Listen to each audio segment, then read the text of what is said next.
This is the Horse Radio Network. This is episode 6 of the Stable Scoop Radio Show. My saddle comes with a seatbelt. Brought to you by our sponsor, EasySignsOnline.com. Welcome to the Stable Scoop, with weekly shows delivered right to you. With Helena and Glenn the Geek, live from the stable, it's every week. They bring you the news through hail or high water, while using their tails as their own fly swatters. So sit on down and laugh till you poop, cause it's time again for the Stable Scoop. Stable Scoop. The Stable Scoop. Stable Scoop. I am Glenn the Geek from Lexington, Kentucky. And I am Helena B. from Boston, Massachusetts. And I am Michael Richardson from Hyco, Texas. And this is the Stable Scoop Radio Show on the Horse Radio Network. Hey, we have something special today. Hi, Michael. How are you? I'm just great, Glenn. Well, we're doing something fun today. We're going to have a guest. Instead of just doing an interview with Michael, we asked if he'd sit in on the whole show. So we're glad that you're going to co-host with us today. I'm glad to be here. Now, we had Michael on, Helena. Were you involved in that interview when we did it through Talking Equine, the Talking Equine show, when we had Michael on? No, I was part of the show, but not part of that particular interview. I just got to listen to it. Oh, okay, good. Well, I'm glad that both of us can be on with you today, Michael. That was actually one of our most popular episodes. It's his deep radio voice. Yep. It's your deep radio voice, Michael. I think that's what it is. Oh, thank you. I appreciate it. That interview was a lot of fun. Sitting in the back behind the horse trailers, that was all right. See, now, Michael, your answer to that was supposed to be, no, it was my winning personality. Well, that's a given. Oh, okay. That's absolutely a given. Should we, I know this is, should we tell some of the listeners who might not know Michael where he's from and what his claim to fame is? Yes, we probably should. Michael, do you want me to do an intro, or do you want to do yourself here? Go right ahead if you'd like. Well, Michael, I think you were an event rider when you were a kid growing up through your teens. Correct. Is that Pony Club? I was involved in Pony Club from just a very, very young age, and managed to continue to go through Pony Club up through my C3. Okay, and was it age 19 that the accident happened? It was 20. 20. Okay, and it was a car accident, right? I was in a Jeep accident where I rolled my Jeep and was thrown out and was crushed by it, and it left me with paralysis of my lower extremities. Okay, so you're paralyzed in a wheelchair. Correct. At this point, okay. Correct. And you've had a number of health issues since then, which we won't have to go into here, but let's suffice it to say you've been down the road and back. I've been down the road back, but you know what doesn't kill you make you stronger, and I think that's kind of where I'm coming from, and just makes you appreciate the opportunities that you have to keep doing what you love. Yeah. Well, and I think that's one of the reasons that people liked that interview we did the last time, is how positive, and one of the reasons that we're friends is how positive that you are about life. Well, I've been really blessed, and I think in my case, like other people, sometimes we're confronted with situations that, we can give up, or we can, really bear down and find the positives in life and our position and strive to better ourselves. And I think that's what I've been really focused on and blessed to experience. And, the horse, for example, has lended itself in a very, very positive way, sharing with me what's possible. And that's why I just so fortunate to be involved with horses, and then to take the horse, use it as a catalyst to reach out to other people. And you're still riding, aren't you? I'm still riding, yes, ma'am. I ride every day when I can, and spend a lot of time in the saddle from a whole array of perspectives. One, the fact that the mobility is vastly improved from rolling around on different types of terrain. It just makes it easier. And then plus the movement is so beneficial, to my neurological and muscle skeletal structures, that it just improves, everything in my body, from trunk stability to, internal function of my organs, so that it really is a plus to be able to ride and experience that on an emotional and a physical level. Yeah, not to mention the benefits to your soul, huh? That's the truth. Absolutely the truth. You know what I got away from, or what I took away from the interview and from getting to know a little bit about you, Michael, is that life, despite the challenges that we face, physical or emotional, life doesn't have to be worse after an accident like yours. It's just different. And you're so right. It's exactly right. It is different. And in my case, and I think people, if they really gave themselves time to think about it, would see that there are more benefits than not. And you could say, well, sure, if they weren't alive, they'd be dead. But the reality of it is there's even more than just that. It's the fact that you find out things about yourself that you might not have ever had that opportunity to explore. And in my case, I'm so gratified on a whole array of levels. But as it pertains to the horses, I'm a far better horseman and continuing to strive to better myself all the time than I ever was as an ambulatory person. And really more than anything, I never gave myself time or gave the horse time to really figure out the beauty, the gifts that they have to offer that we can experience. I think that we would be remiss in not mentioning that you're also blessed in another way, that you have one of the most beautiful, lovely wives in the world, Tiffany, who's also an event rider and puts up with you on a daily basis. And isn't that remarkable? In and of itself, that's remarkable. But she is a gifted rider and a lovely, lovely person, and I am blessed to have her in my life. And she is a graduate A pony clubber and has really done wonderful things in that regard, as well as a competitive dressage and event rider, and just really has a lot of talent from not just riding, but being able to share that. She works with the youth and amateurs. She rides her mom and dad's warm bloods that they're breeding. So it's really exciting to see her develop and ride, and just a wonderful person. But unfortunately, she's a little bit shy when it comes to speaking on the radio or on cameras, or we'd get her on someday. I keep threatening that we're going to force her to. I think you're getting closer. Oh, really?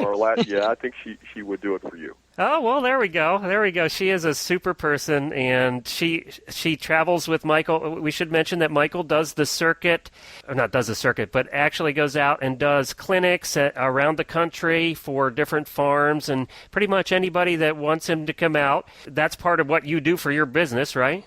Correct. We travel around the country, taking part in horse fairs, horse expos, doing demonstrations, as well as clinics at various places throughout the United States.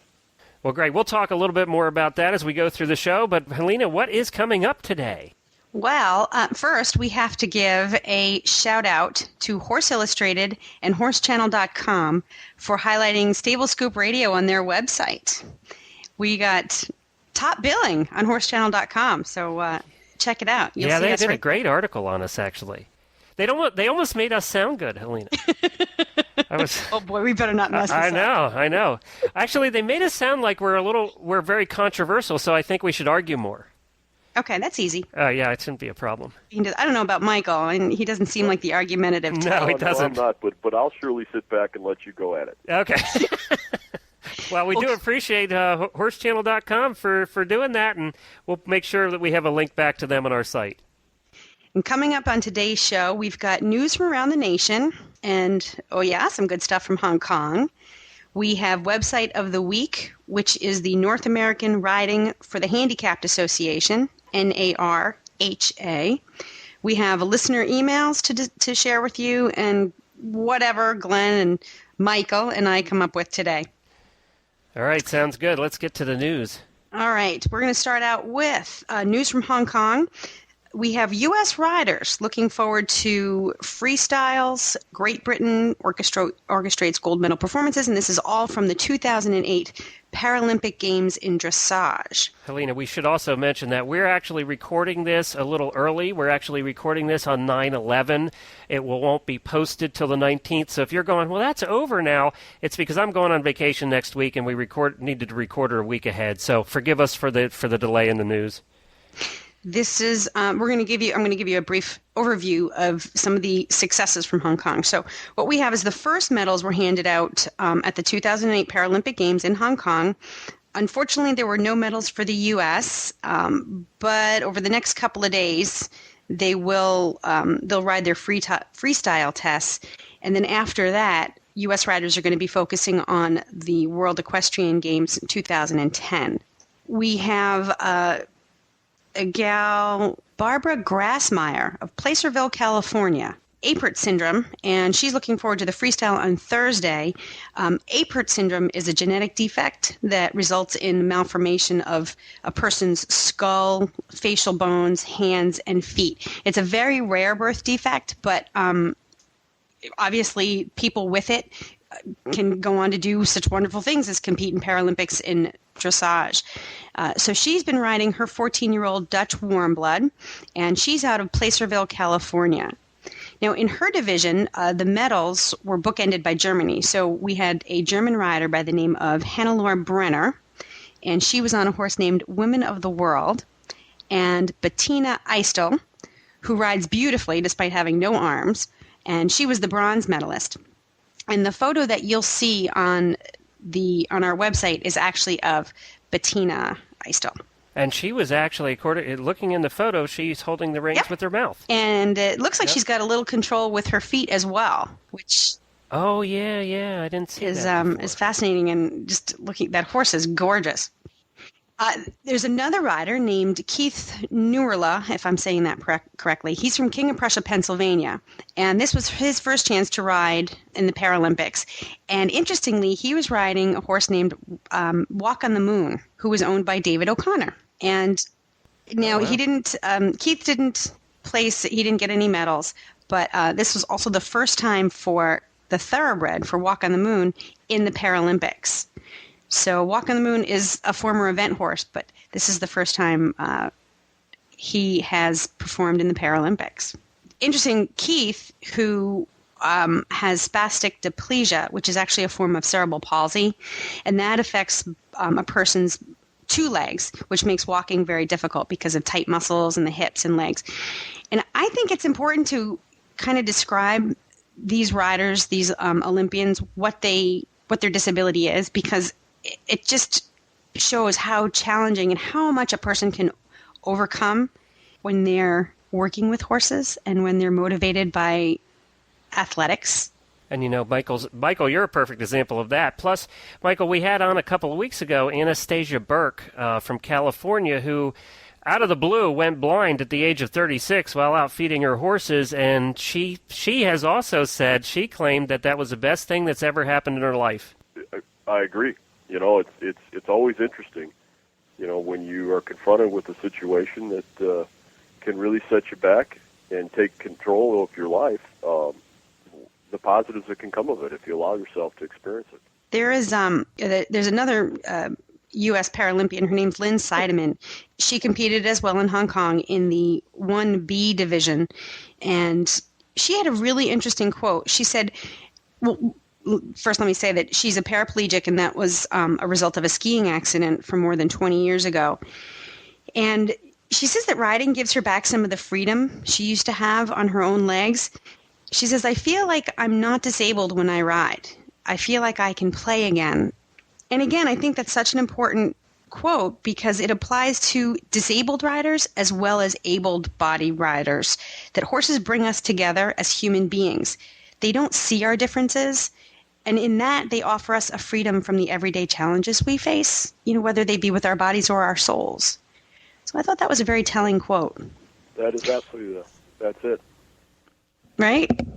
And so there's so much to be learned from I think the level of athleticism that Paralympians have achieved. And, we'll keep our eyes open for the U.S. riders. They didn't clean up with the medals here at these games, but I'm sure they're going to do very well at the World Equestrian Games in 2010. Well, absolutely. And I think if I might interject, it's the fact that they're winners because they're there. Yeah, great point. They're sometimes we get focused on the medals, and the reality of it is it's the journey.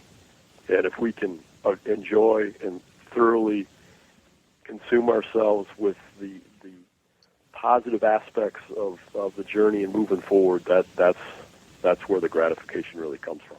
And I do have to mention the British team got their third team gold medal. So the British team was the one who won the team competition over there.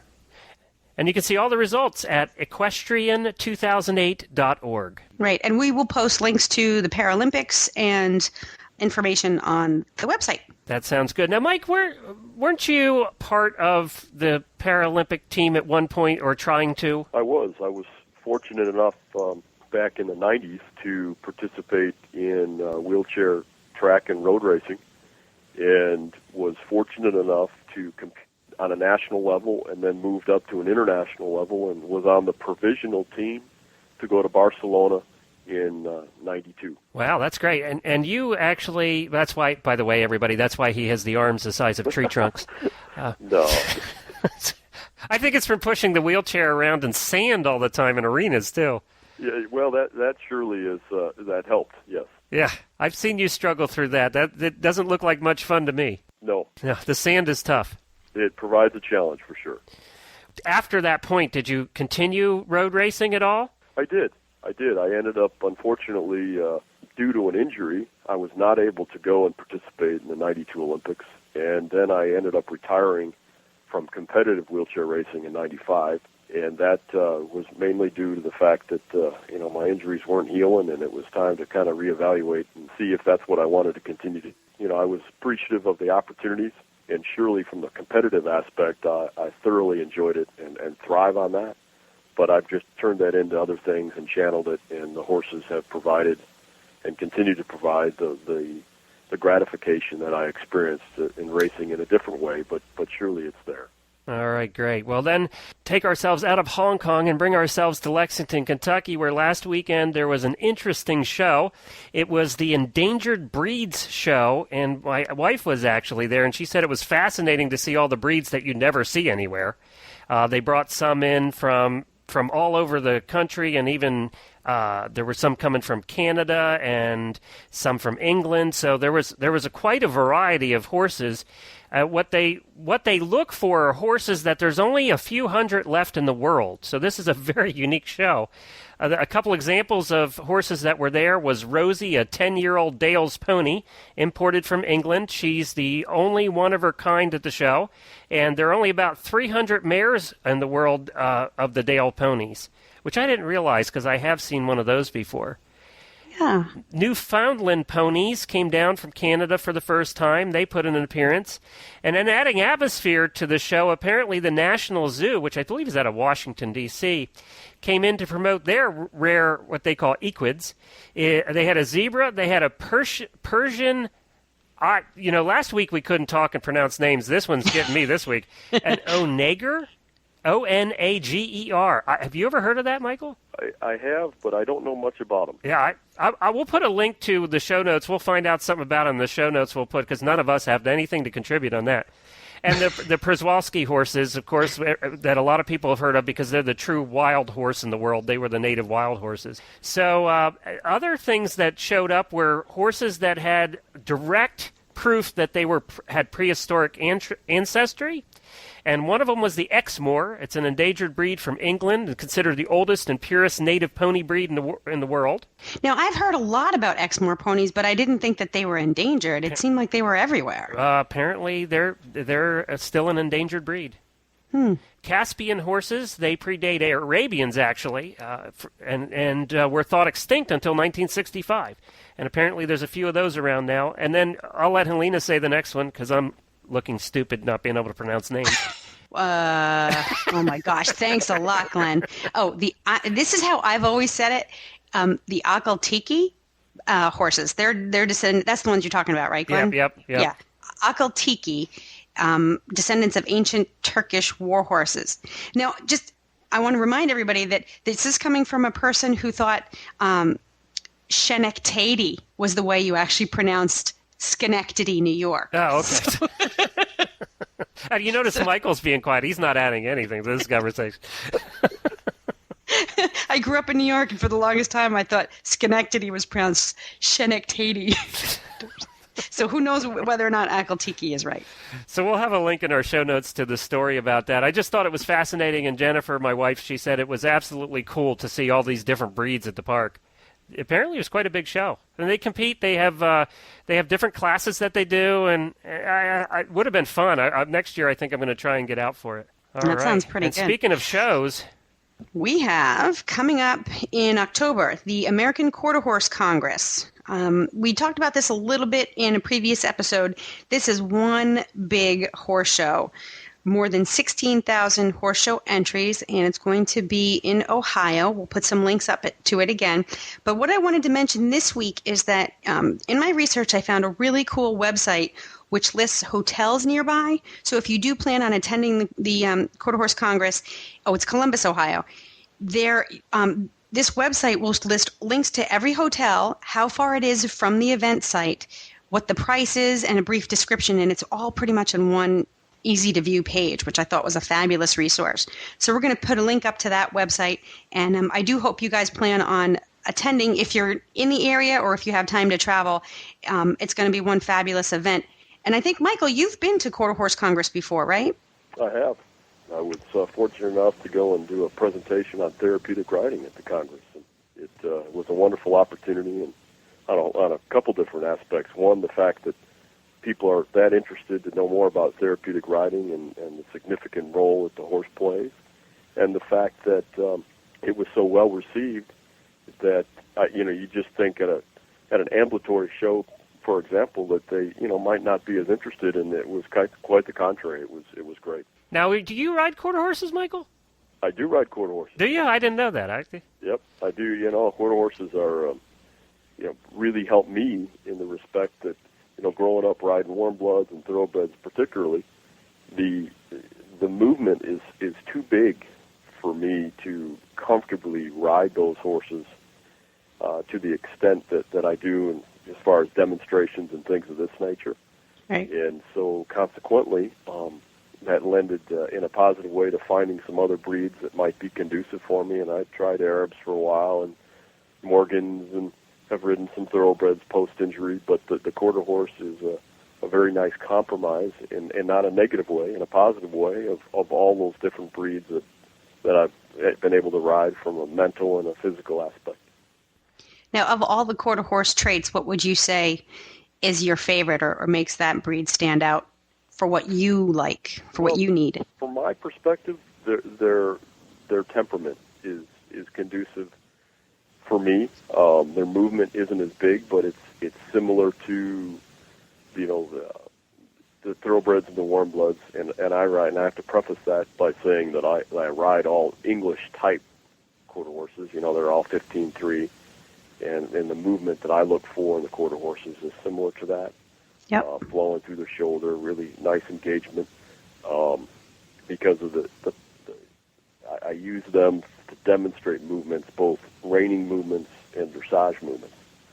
So it's kind of unique what we do with them, but the mindset is conducive to being in front of people and large crowds and noises, and not to say that other breeds can't have those traits and abilities, but the quarter horse really lends itself in a positive way for me.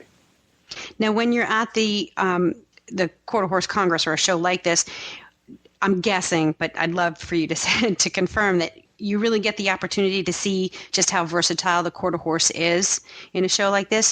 Do they showcase all of the quarter horse's talents? They really do. They have a whole array of classes, from Western, English, driving, in hand, and it's wonderful to see, and it really provides a real broad perspective for people to go and experience. I mean, it's a 3-week show, and not only the horses that you can go and see, but you can go and shop till you drop. I mean, there's everything from trailers to apparel to clothing, you name it, and it's a big show. But the quarter horse is well represented as it pertains to their versatility and their abilities at a show like this.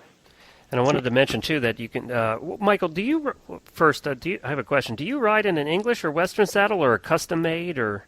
Well, it's a custom-made Western saddle, and it allows me to have the stability because of the saddle. And a lot of people ask me, well, why do you ride, dressage in a Western saddle? Well, I think we have to say that, it's just tack. We can't get caught up in the fact that I ride a Western saddle. That means I'm only Western. It's still... yeah, it's just a piece of, basically, it's a piece of leather to keep you on the horse. It is. And the Western saddles provide the structure with the tree to make the adaptations from the tree up or skeletal structure up that a Western or an English saddle just doesn't allow me to be able to do as far as the back and some of those other things.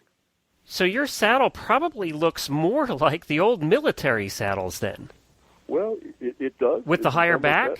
I have a higher back. I have a 15-inch back. And the reason that I have the back going up that high, it goes above my original injury. So I don't hyperextend my spine and my vertebra if I were to come behind vertical and lose my balance. I come up flush against the back of that and allows me to come forward. And it's interesting, a lot of paras, or not even paras, but people that have sustained a spinal cord injury or been confronted with it due to a birth defect have always asked me why my saddle, the cantle is so high. And really the reason behind it is when I come behind vertical with my shoulders, I can come up against that back flush, and then I can regain my balance and come back to vertical. And the back of the saddle sits about 75-degree angle. So it's not 90 degrees.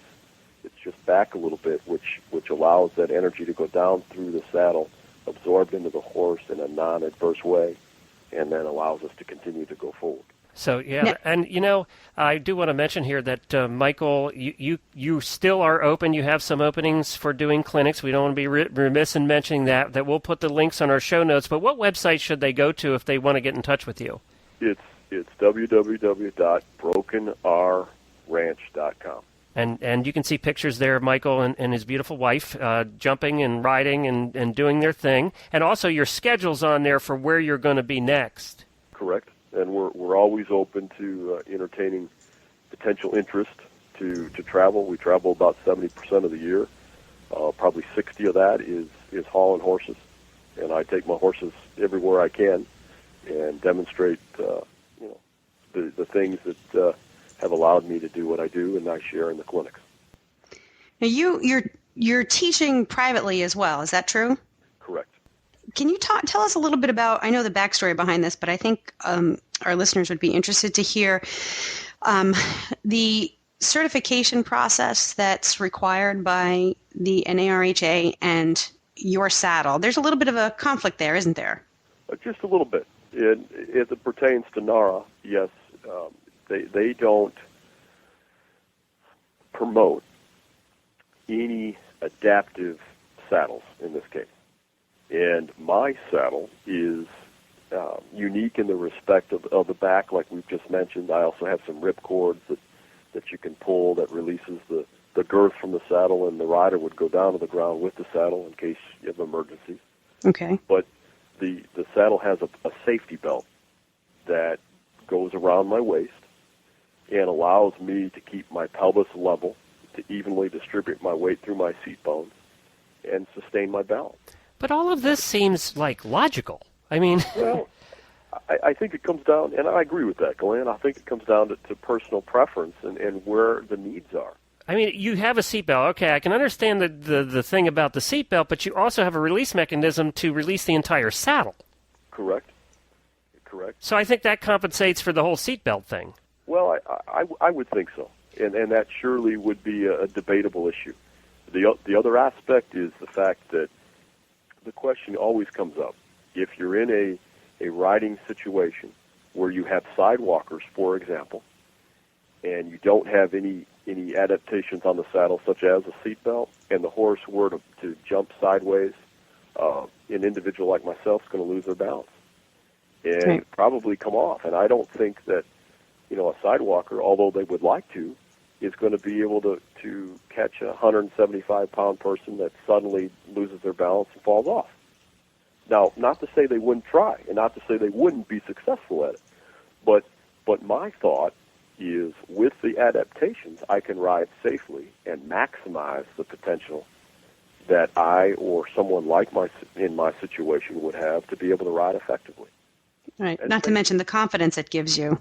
Oh, absolutely, absolutely. And I've been very, very fortunate. I've got probably somewhere in the neighborhood of 5,000 rides post-injury the first time, and I've got thousands of hours on horseback, and I've only had to pull the ripcords twice.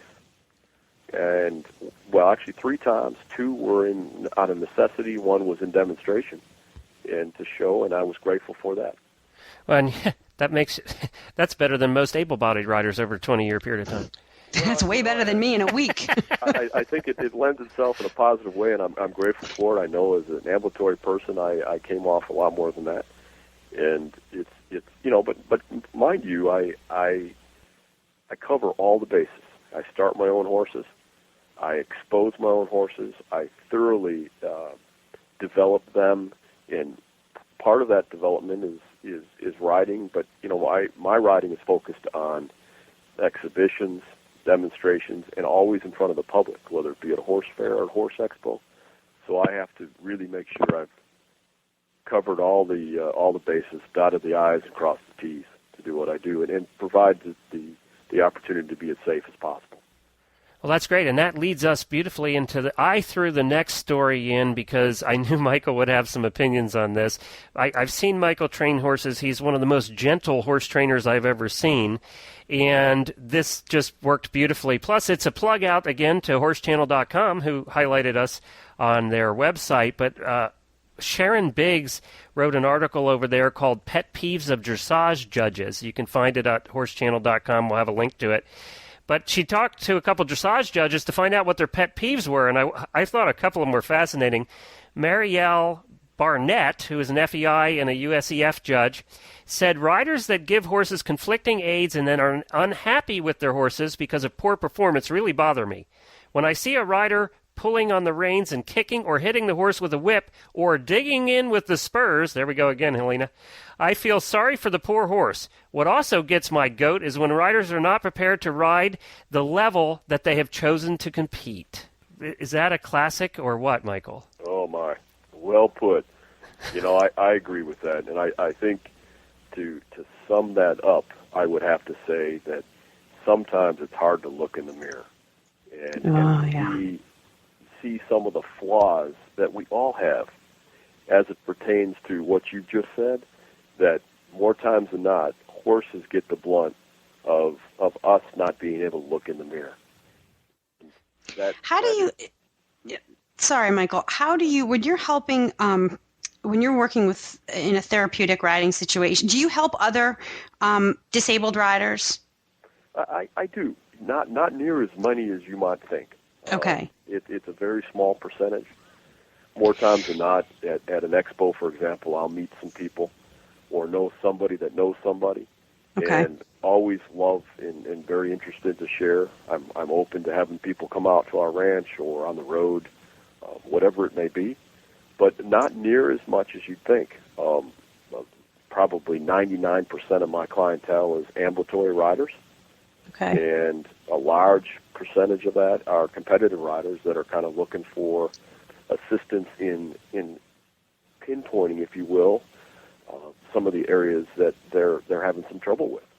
Well, the reason I'm asking is because I'm thinking about a rider who's trying to achieve a particular goal and the frustration that comes with it. And I totally get this judge's pet peeve in that a lot of this bad behavior by the rider comes out of frustration. And I guess my first instinct was to say that a disabled rider might experience more frustration than an able-bodied rider, but after thinking about it, no, I'm going to say there's probably an equal amount of frustration there.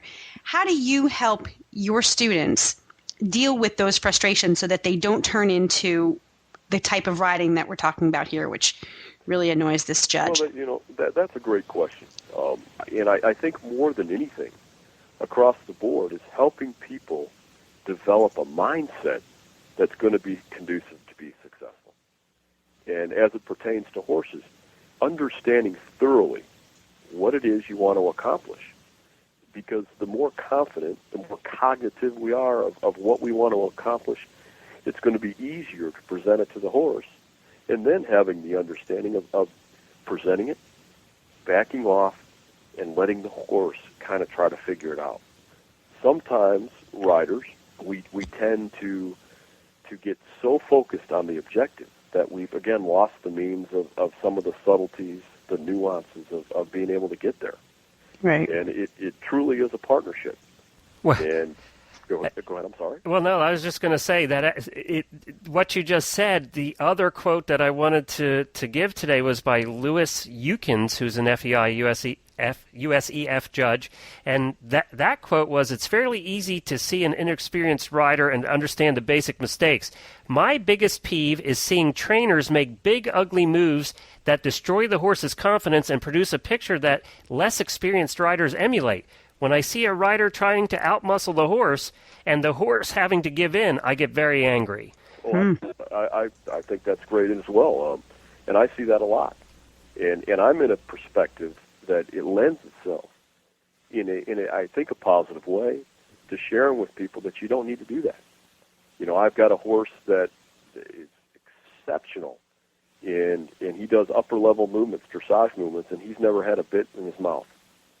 And I've never pulled on him. I started him as a stallion, rode him as a stallion for 4 years, and this horse is exceptional. And what that says to me is it can be done.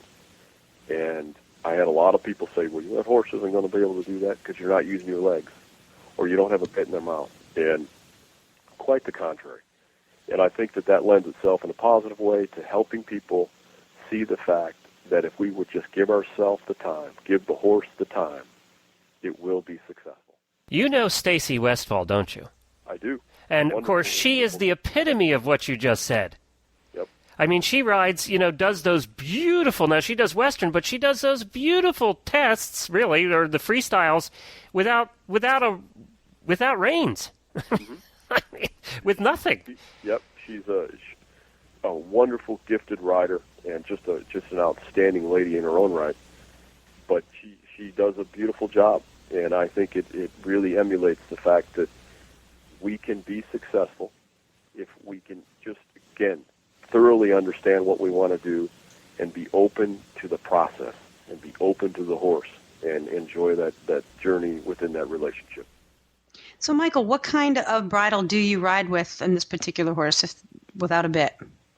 I have, it's just a real versatile top bridle, but the Cavison is something that a dear friend of mine a long time ago shared with me by the name of Herbie Parker, and he made one for me, and it's really just a Cavison that I use, and I attach the cheek piece to and the reins to, and I can tighten it or loosen it depending on the horse's head, and I use that, and I start all my horses with just a Cavison, and then they progress to carrying the bit, and then we ultimately graduate, if need be, to using the bit.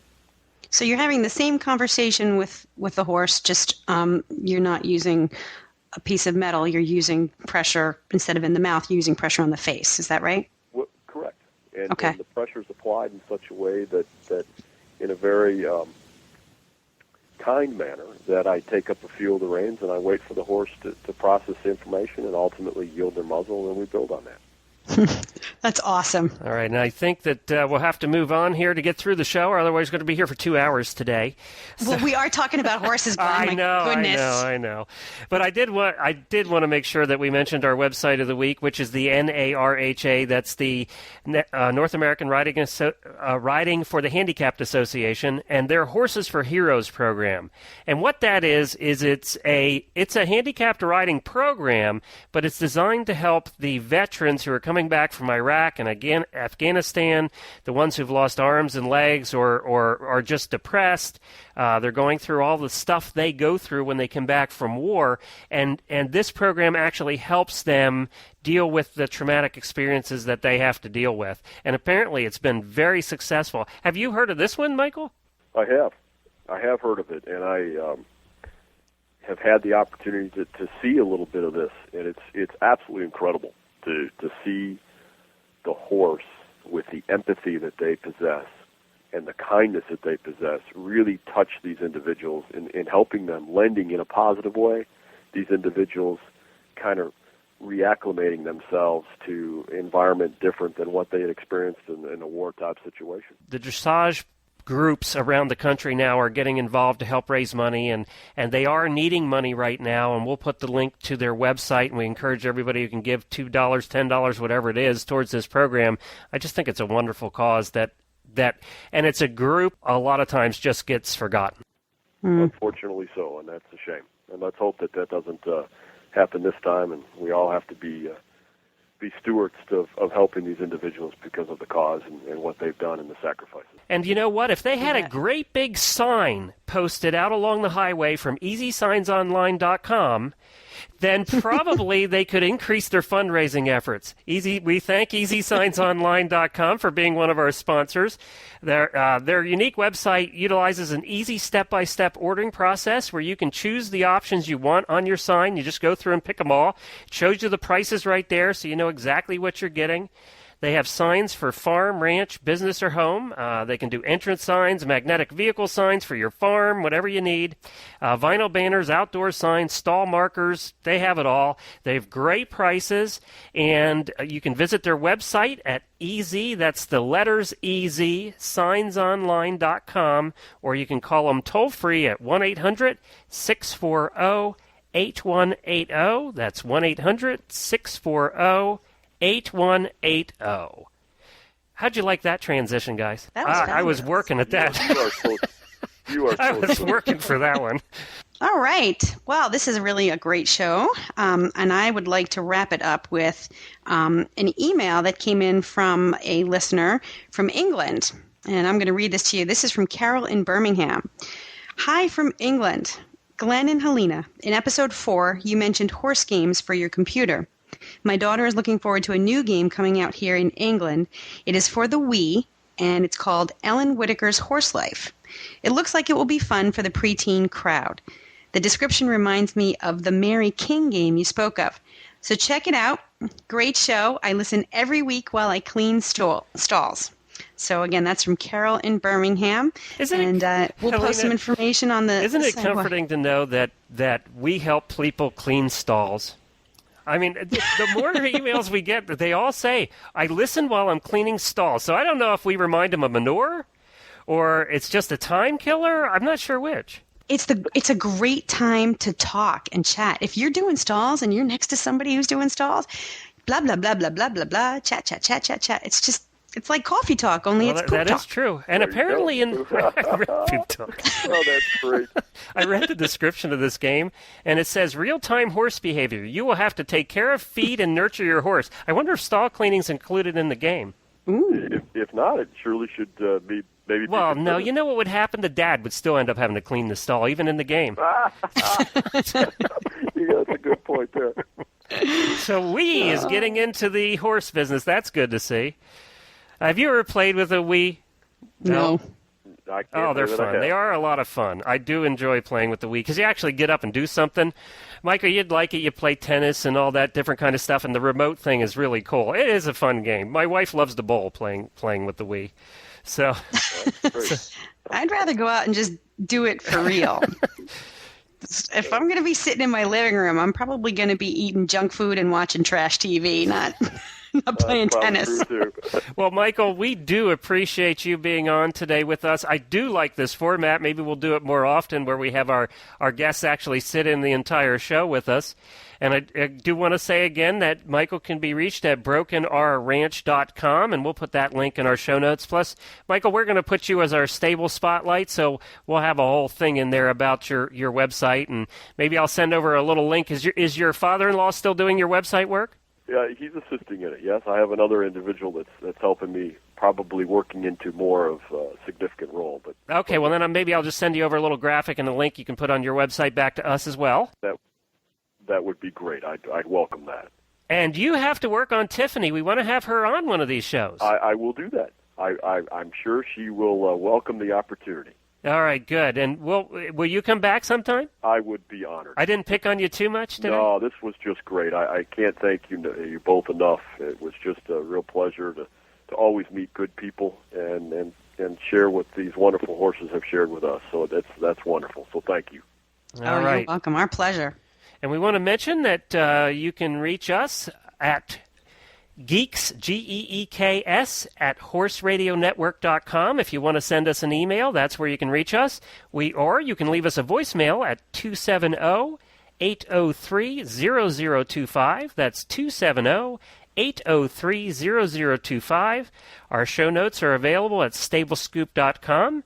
You can reach Michael at brokenrranch.com. And we'd like to thank our sponsor, Easy Signs Online, for joining us today.